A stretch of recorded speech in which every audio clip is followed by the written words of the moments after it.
মহান আল্লাহর রহমতের শেষ নেই। তিনি কখনো বিপদের মাধ্যমে, কখনো পরীক্ষার মাধ্যমে, আবার কখনো অজানা কোনো উসিলায় বান্দার মর্যাদা বৃদ্ধি করেন। তেমনি আগুনে পুড়ে বা আরও কিছু দুর্ঘটনায় কষ্ট পেয়ে মারা গেলে মহান আল্লাহ তাকে বিশেষ মর্যাদায় অধিষ্ঠিত করেন। বিস্তারিত জানাচ্ছেন সৈয়দ নওশাদ।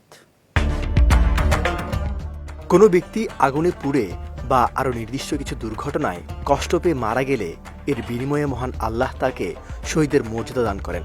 হযরত জাবের বিন আতিক রাদিয়াল্লাহু তাআলা আনহু আল্লাহর রাসূল সাল্লাল্লাহু আলাইহি সাল্লাম থেকে বর্ণনা করেছেন, আল্লাহর পথে জিহাদে নিহত হওয়া ছাড়া আরও 7 ব্যক্তি শহীদের মর্যাদা লাভ করে। তারা হলো প্লেগ রোগে আক্রান্ত হয়ে যে মারা যায়, পানিতে ডুবে যে মারা যায়, প্লুরিসি রোগে আক্রান্ত হয়ে যে মারা যায়, পেটের রোগে যে মারা যায়, আগুনে পুড়ে যে মারা যায়, কোনো কিছু চাপা পড়ে যে মারা যায় এবং যে নারী সন্তান জন্ম দিতে গিয়ে মারা যায়।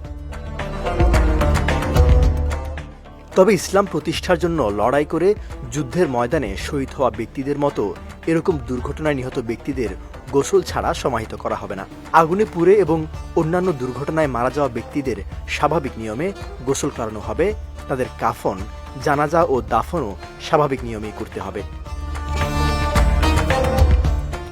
ইমাম নববী রহমতুল্লাহ আলাই বলেন, আলেমরা বলেছেন এই ধরনের মৃত্যুকে শহীদের মর্যাদা দেওয়া হয়েছে আল্লাহ তাআলার অনুগ্রহ ও দয়া থেকে, কারণ এই মৃত্যুগুলো তীব্র কষ্টের ও যন্ত্রণার।